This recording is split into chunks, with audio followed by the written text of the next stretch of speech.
Welcome to Complinet Global Newscasts. News featured is taken from Complinet Complete, our news, analysis and tracking service, and your comprehensive view of the regulatory landscape.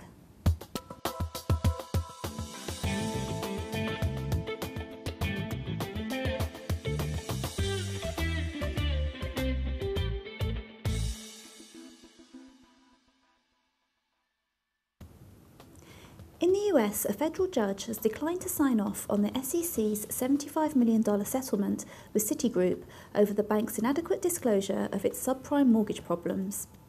Judge Ellen Huvel sent the parties back to provide more information, including why the settlement focuses on Citigroup and not on the managers involved. We asked Scott McCleskey, our managing editor in New York, about the decision. I think the judge's problem with the settlement is that it punishes the wrong people, at least in her view. When you find the corporation, the punishment falls on the shareholders, who are arguably the victims of management's actions rather than responsible for them. And even though two officers were charged in a separate action by the SEC, it's hard to understand why the CEO who signed off on the disclosures gets to walk away.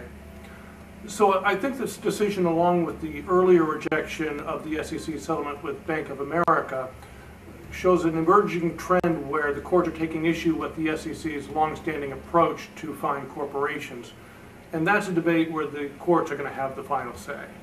The FSA has stressed the importance that its whistleblowing hotline plays in its crackdown on insurance fraud and has called for individuals to use the facility to report wrongdoing. The anti-fraud line was successfully used to crack an insurance fraud that left hundreds of customers at risk of being uninsured. The FSA banned 5 individuals for insurance fraud and imposed one of its largest ever insurance-related fines on an insurance broker. The first case saw Andrew Jeffrey, a director of Jeffrey Flanders, slapped with a £150,000 fine and a ban from the industry after he recklessly failed to put in place insurance policies for customers despite collecting premiums from them. The FSA said the situation was exacerbated by the fact that many of his customers were elderly or vulnerable. Complinet's editor for AML and Financial Crime, Martin Coyle, spoke about the FSA's crackdown on abuses in the market. I think the FSA is quite rightly trumpeting the fact that it secured a significant fine in this case. In one of the cases, $150,000 is a lot of money. And in the other case, the whistleblowing hotline was quite instrumental in them bringing forward the case. But industry people are saying that despite this, the FSA perhaps could have gone further and maybe taken criminal action in what was, in both cases, a serious fraud or serious frauds. The DFSA has warned of an increase in advanced fee scams by individuals claiming to be its agents or associates. The DFSA told Complinet that there was evidence connecting the scam to UAE mobile phones and bank accounts. Fraudsters were using wired cash transfers and direct deposits to nominated accounts, and the DFSA has referred the suspicious conduct to the Dubai police. According to the alert, entities claiming to represent the DFSA were using letters bearing DFSA letterhead to impersonate legitimate businesses, offering loans and investments, and then demanding payment of non-existent regulatory fees.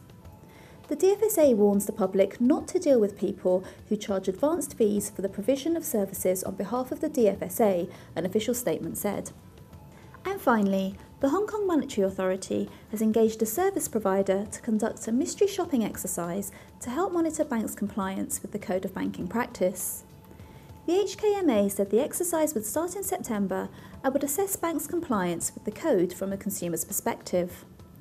This would involve using mystery shoppers posing as retail customers and audio recording their interviews with banks in order to assess the conduct of bank staff.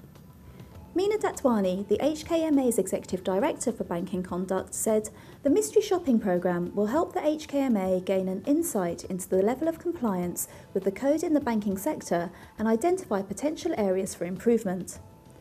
To read about these or any other stories from Complinet in more depth, please log into complinet.com or contact us if you would like a free trial.